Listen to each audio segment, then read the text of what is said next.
May the spirit of imagination open our minds to new possibilities.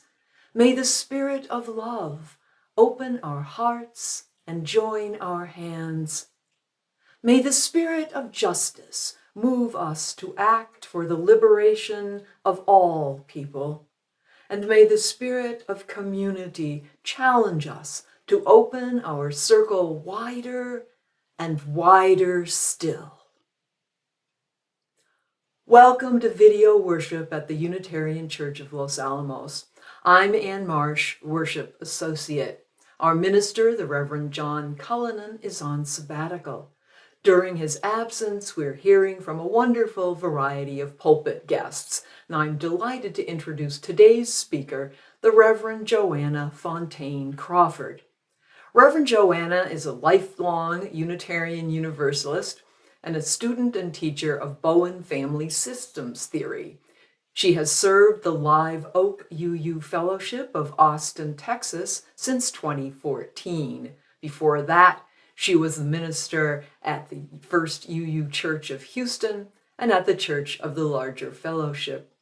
Her parents lived in Edgewood, New Mexico for many years, and she dearly misses visits there to load up on green chiles and biscochitos and to answer Christmas when ordering dinner. Today, Joanna invites us to explore issues of self-differentiation and healthy boundaries in our relationships. Welcome, Joanna, and welcome to all of you.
It is tradition in Unitarian Universalist congregations to light a chalice at the beginning of our worship services and other gatherings.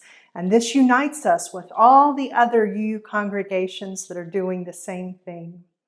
We are gathered together every week to strengthen our souls, and we are sent out to strengthen the world. As we light this chalice, may it be a beacon to all who would join in this vision with us.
Each week, the words of our affirmation remind us of the promises we make to each other and to our wider world.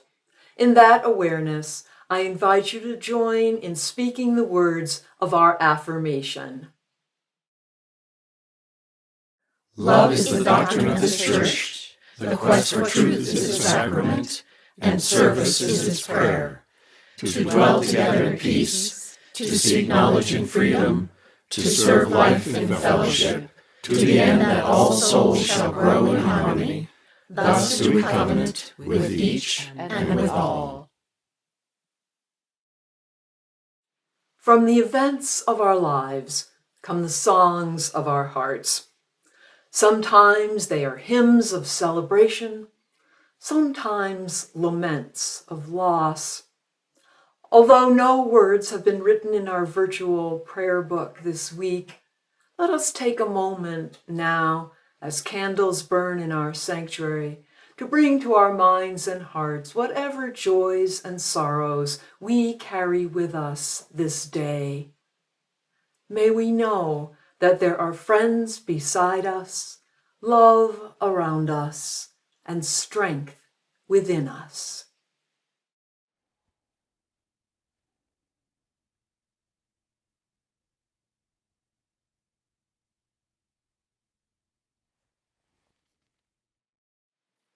In one of my favorite Calvin and Hobbes cartoons, Calvin is standing outdoors at night, looking up at the stars. He calls out to the sky, "I'm significant!" Screamed the dust speck. Against the vastness of time and the spaces between the stars, our brief days with all our hopes and fears may indeed seem insignificant. We are specks. But we are specks of stardust, and we can shine. The smile from a child, the hand of a friend can bring us back to joy. A hawk soaring above the canyon or sunlight slanting through the pines can link us with all that is. Such everyday wonders and moments of grace abound if we would but pay attention. For Walt Whitman was right. There is in every cubic inch of space a miracle.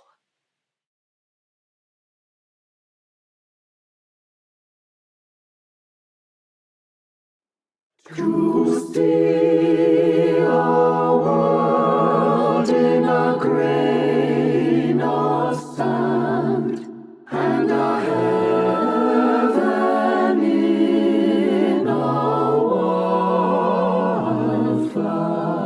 hold infinity in the palm of your hand and eternity in an hour.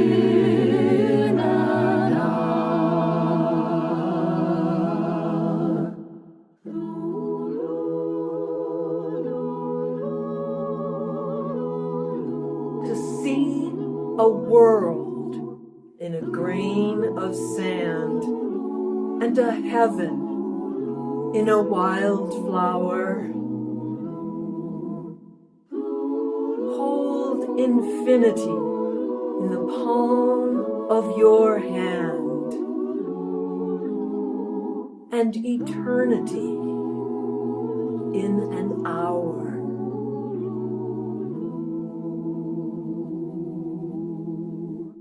To see our world in a grain of sand and a heaven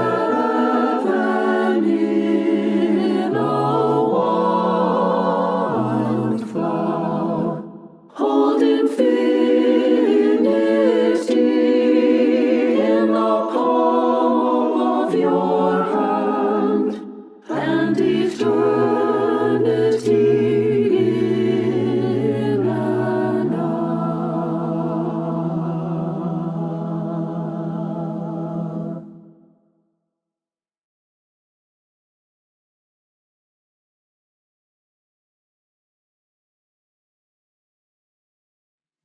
Like most people, I'm part of a family. Actually, it feels sometimes more like I'm part of 3 families because I came from what is called my family of origin, my parents and my brother and sister. And then I'm also part of what's called my family of procreation. So me and my spouse and our son and our 4 daughters.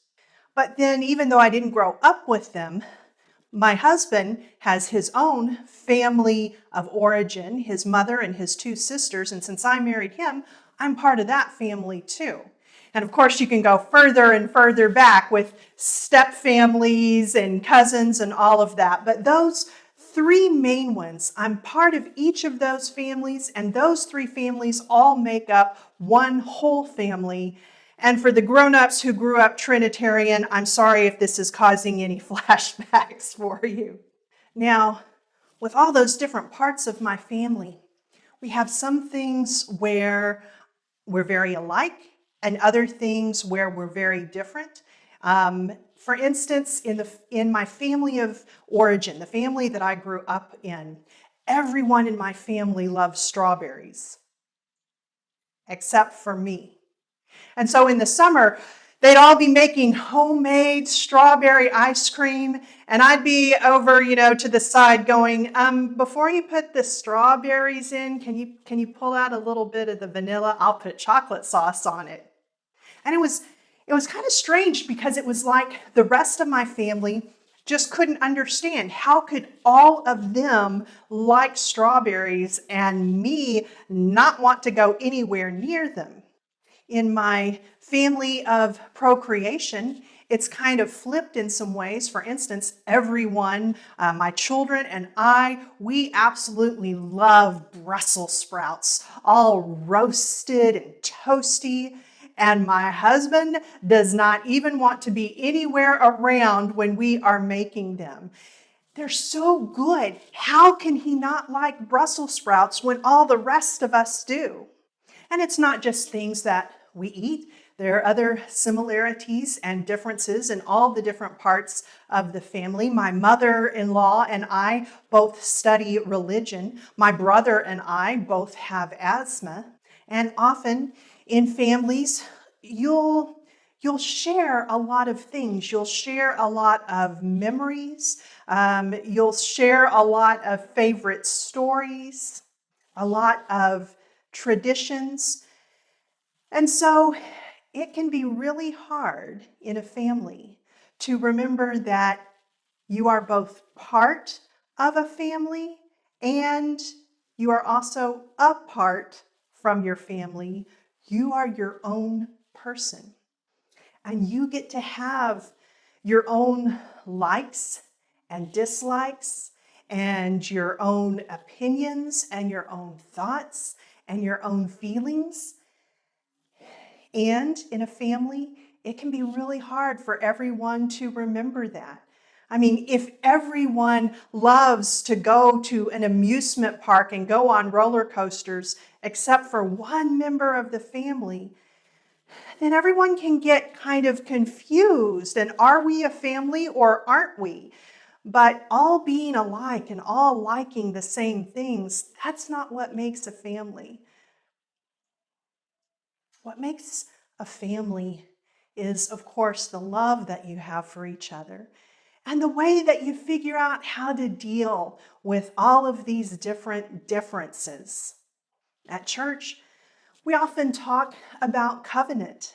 Maybe you in one of your classes have actually created a class covenant, which is a set of agreements, of promises about how everyone is going to treat each other and how they're going to be together. Well, you know what? Families can create covenants too. In fact, if you have married people in your family, they probably already create a covenant called their wedding vows. So maybe when you have something that the whole family wants to do, but one person doesn't, maybe that's a really good time to sit down and talk about covenant and how are we going to make these decisions together. But the big thing for everyone to remember is that you are you. Every member of the family is a different and separate person, and they have the right to their own thoughts and their own feelings, and they're still a part of the family.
I am convinced that there is one key thing that the better we become at it, the better our relationships will be, and the happier and more at peace with ourselves we will be as individuals. That thing is called self-differentiation.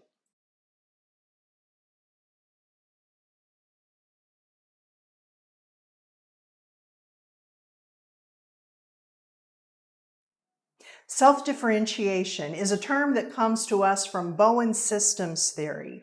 And very simply, what it means is that you know where you end and another person begins, and you keep boundaries between the two. Frankly, one of the best explanations that I've ever found for it comes through that deep theological text, the movie Dirty Dancing. Hey, we're Unitarian Universalists. We seek out wisdom wherever we can find it. Bible, Bhagavad Gita, Battlestar Galactica, Beyonce, and in this case, Johnny Castle from Dirty Dancing. Johnny is a dance teacher, and he is trying to teach the somewhat clumsy character nicknamed Baby, played by Jennifer Grey, how to dance. They're working, and finally, in frustration, he says, "Look, spaghetti arms, this is my dance space, that is your dance space. You don't come into mine, I don't go into yours. Hold the frame." He's talking about dancing, but this is actually a great metaphor for self-differentiation. You have your dance space. Other people have their dance space. You don't go into theirs, they don't come into yours, and you hold the frame. The frame is boundaries, and so you honor their boundaries while still maintaining your own boundaries. So this isn't just about physical space, although consent, especially as we begin to come out of the pandemic, is going to be so important. It's also about emotional and psychological space and figuring out what is in another person's dance space, which they are responsible for, and what is in your dance space that you are responsible for. It seems pretty simple, right? And yet our culture has over and over again taught us the opposite of self-differentiation, starting when we were kids. So as a kid, you were probably taught a lesson, and now we have to unlearn that lesson. And it is harder to unlearn a lesson than to learn it in the first place. As a kid, most likely unintentionally, unconsciously, you were taught this lesson.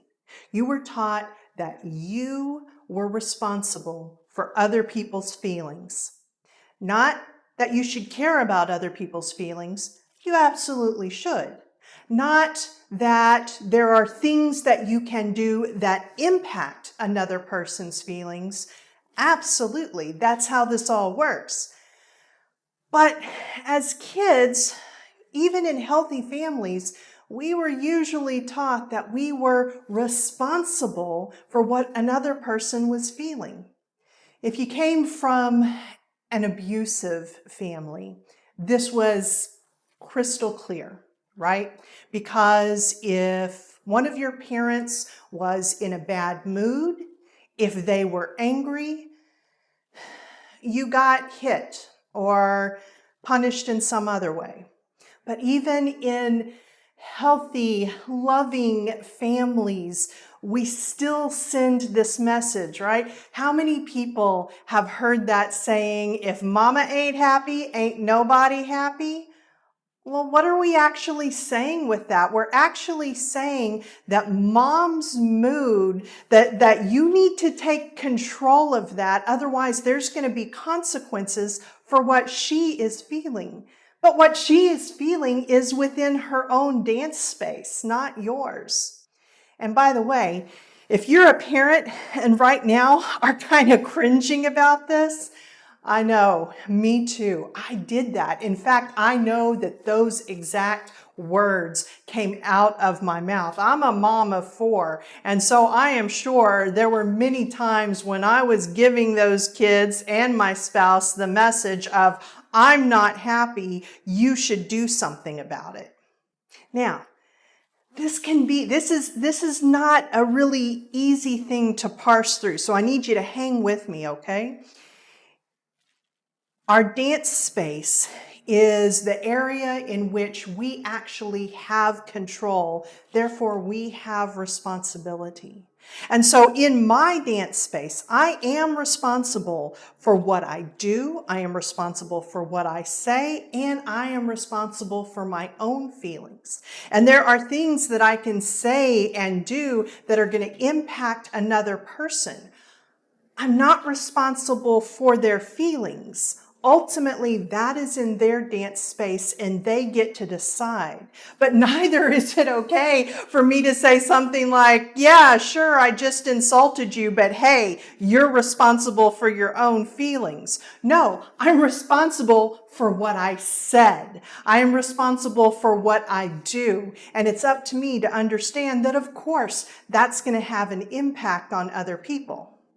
The problem is when we cross that boundary, when we go into someone else's dance space and we take on the responsibility for how they feel or what they think. Look, that's all happening, heart or mind, that's all happening within them. And so for me to go over to that person and try to shape what they are thinking or feeling is manipulation on my part. And you've probably experienced this at some point yourself. If there's been a time when you were sad and you just needed some time to be sad, but someone else came around you and your sadness made them feel uncomfortable, so they tried to do whatever they could to cheer you up, well, that means that they were encroaching on your boundary. And along with feelings, that whole thinking part, right? We don't want people to think badly of us.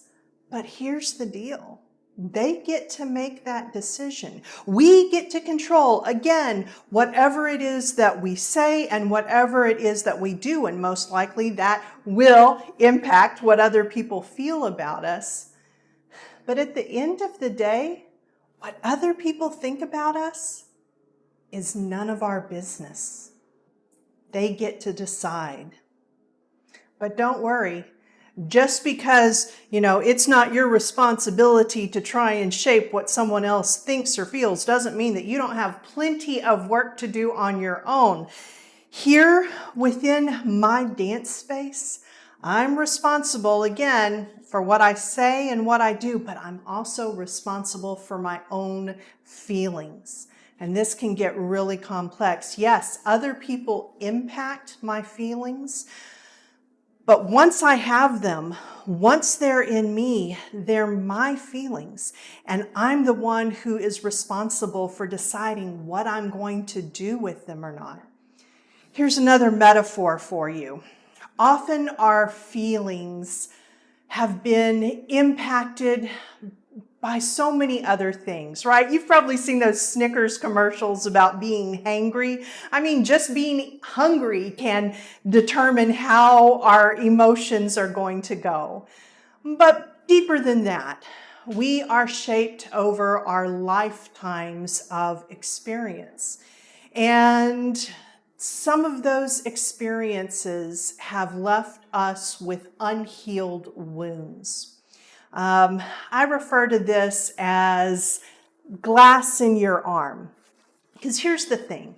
If you came up to me right now with no glass in my arm, even if you bumped up against me pretty hard, I'd barely flinch. But if I had even a tiny sliver of glass in that arm, well, goodness, there's no telling. I might wrench away. I might punch you. But the thing is, it's not about being bumped, right? It's about the glass that's in my arm. And I may not have put that glass in my arm. It may have come back when I was a child, as so often our wounds do. But it's my job to try and get it healed. It's my job to do the work of trying to get that glass out of there and get it cleaned up and put on a bandage. And even while it's still healing, it's still my responsibility. And it's okay to tell someone else, if they start getting close to that sore arm, hey, I have a wound, an unhealed wound right here, and I need you to give me some space while I heal.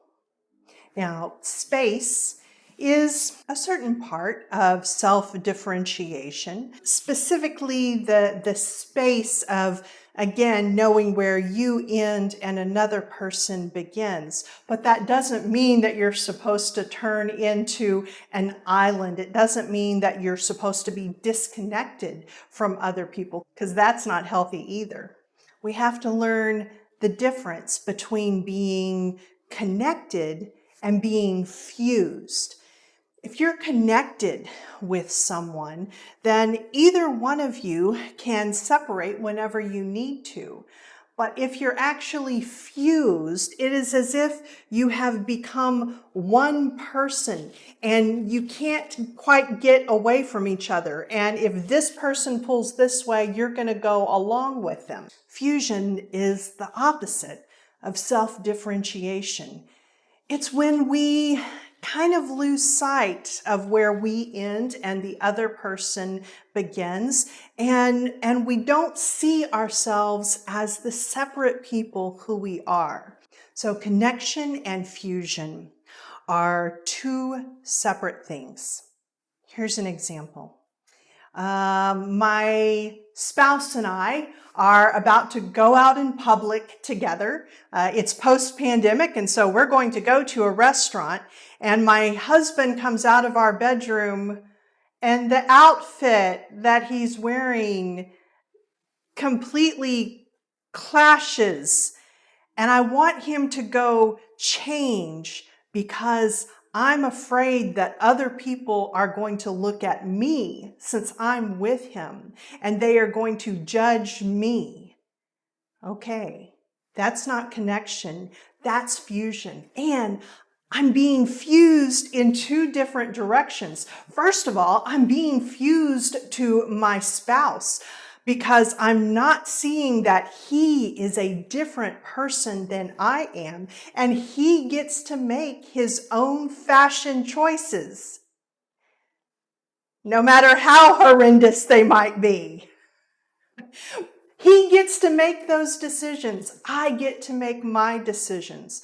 But I'm also being fused to these nameless, faceless people whose opinions I care about. First of all, as I frequently tell my kids, you wouldn't worry about what other people think of you if you knew how seldom they do. But that aside, who cares if they're going to judge me for what my spouse is wearing? Who cares? I don't even know these people. And he is his own person, and I am my own person. Fusion and connection are not the same thing. I mean, I want to stay connected with my spouse, and we want to stay connected with our friends and for the people that we're all in church together with. And so we come back again to self-differentiation, but where we're thinking about it not only in terms of ourselves and what is within our dance space, but also withstanding another person being in their own dance space and making their own choices. It can be a challenge, but the more we can work on doing that, on being fully ourselves and not giving up parts of who we are just for the sake of togetherness, whether it's in a church or in a family or in a partnership, but also letting other people be themselves and not asking them to give up parts of themselves in order to have connection and relationship. We each get to have our own feelings, and we each get to have our own thoughts, our own opinions. And yes, sometimes those opinions can be so completely different from ours that the other person will say or do things that mean that we have to put up a pretty firm boundary. But boundaries aren't punishment. Boundaries aren't, even if we're doing it right, aren't even protection. Boundaries are about our self-definition, being able to say, this is who I am. This is what I do in my dance space. And so these are the boundaries. Self-differentiation is one of those things that, I don't know, I kind of think it takes more than a minute to learn. They're countercultural. And so it can take some time to sit with these ideas and kind of work our way through them. But even if we say, okay, 5 minutes to learn, it's still a lifetime to master. Because the thing is, this isn't something that you can just learn from a book. Books are great, and there are several that I can recommend for kind of thinking your way through this. But ultimately, it comes down to practice. And we can't practice all alone in our closet at self-differentiation. We have to get out and be around other people, even if it's just on Zoom. We have to interact. And most likely, we have to make mistakes. That's how we learn at this. That's how we get better at this. And the closer we are to people, the more difficult it can be. I have been in a deep and intensive study of this for more than a decade, but I will tell you, when I get around my family of origin, I'm not going to say that it all goes out the window. I hope that I have made some progress during this time. But boy, I'm sure making so many mistakes. Like the saying goes, your family can push your buttons because they're the ones who installed them. But the more we practice, the better we get at it. And it will ripple out. The more you personally work on this, the more other people will be affected by your learning. And for a church, the more people who are working on this and supporting each other in working on this, the healthier that church will get. This is my dance space. That's your dance space. You don't come into mine. I don't go into yours. Hold the frame.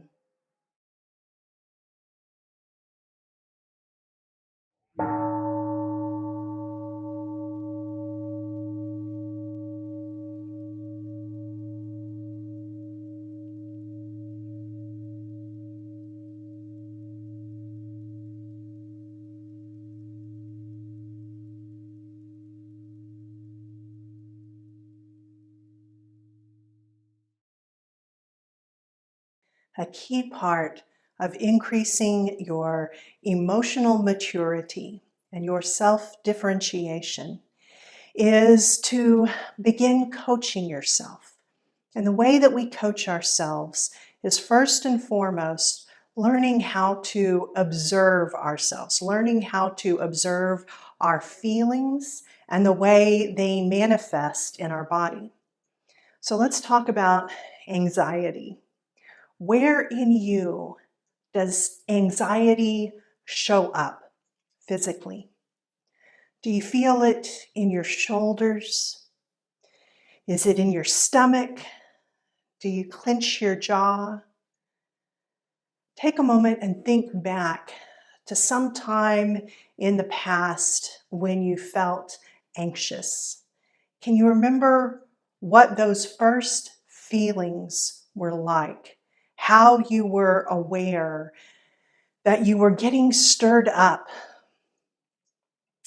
When we get anxious, a part of our brain called the amygdala is the one that goes sort of into overdrive. And when that happens, it means that we're not using our prefrontal cortex, the part of our brain that is used for our calm reasoning and our best thinking.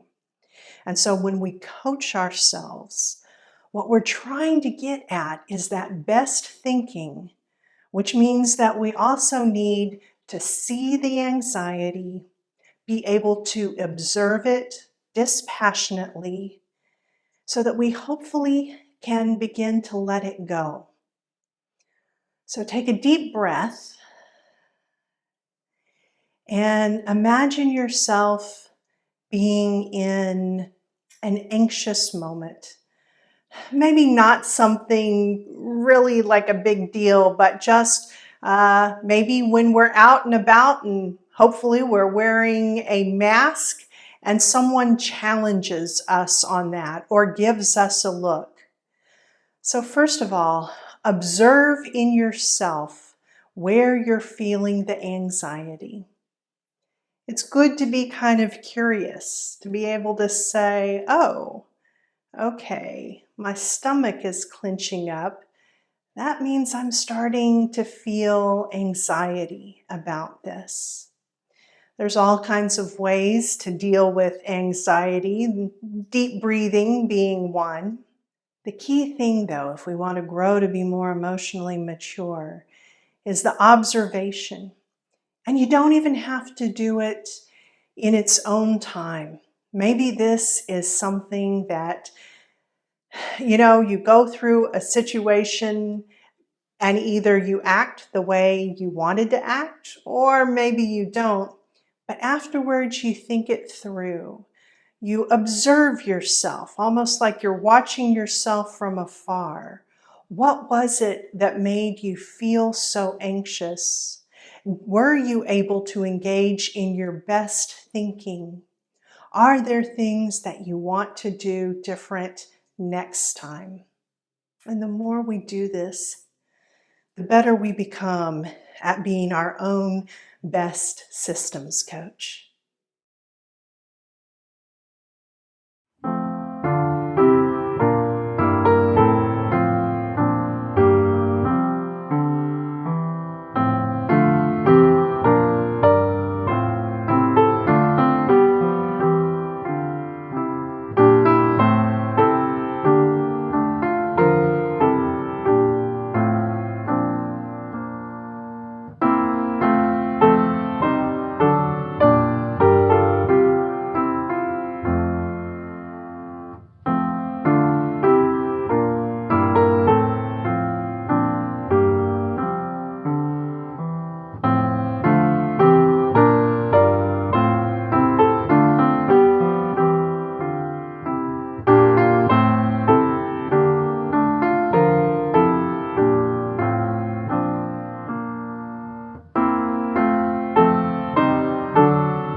Thank you, Joanna, for your thoughtful words and the challenges you offer us. Next week, our pulpit guest will be the Reverend Allison Farnham of the UU Prison Ministry of Illinois. Her theme is goodness and mercy. If you would like to gather in the sanctuary to watch the service with others on the big screen, please reserve a place through the church website or by contacting the church office. For now, there's a 50-person limit on in-person attendance. Services will continue to be available online as well. Both in-person and online worship begin at 10:30. Volunteers are needed each week to help with in-person services. Please sign up on the church website. If this is your first time with us, we invite you to sign our virtual guest book, and everyone is reminded that you can submit personal joys and sorrows for our virtual candle lighting as well. The Reverend John Cullinan will be on sabbatical until November 1st. During that time, we invite you to send your comments and questions to the church office. The links for doing all these things are on our website and in the service notes under this video. For information on upcoming events and other ways to connect, check our Facebook pages and email announcements. Thank you for being with us, and we hope to see you next week, either in person or online.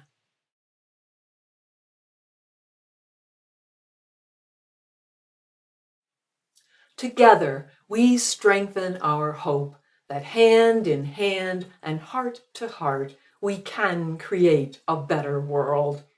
One step toward building that world is to share our resources with the wider community through our offering. During the month of August, all offering funds will be given to the Los Alamos Family Council. Family Council promotes emotional and social well-being through their affordable counseling services, educational and prevention programs, and free youth activity centers. Please use the Givelify app on your mobile device or the link in the service notes to make your contribution. Thank you for your generosity. May the offertory music lift your spirits, and may what you give bring you joy.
Thank you so much for being with us this morning. And a special thank you to everyone who had a hand in putting this service together. Our musicians and our worship associates, our producers, and you for being here and being a part of this gathered virtual community. May you go forward knowing that you are lovable and loved and you are not alone.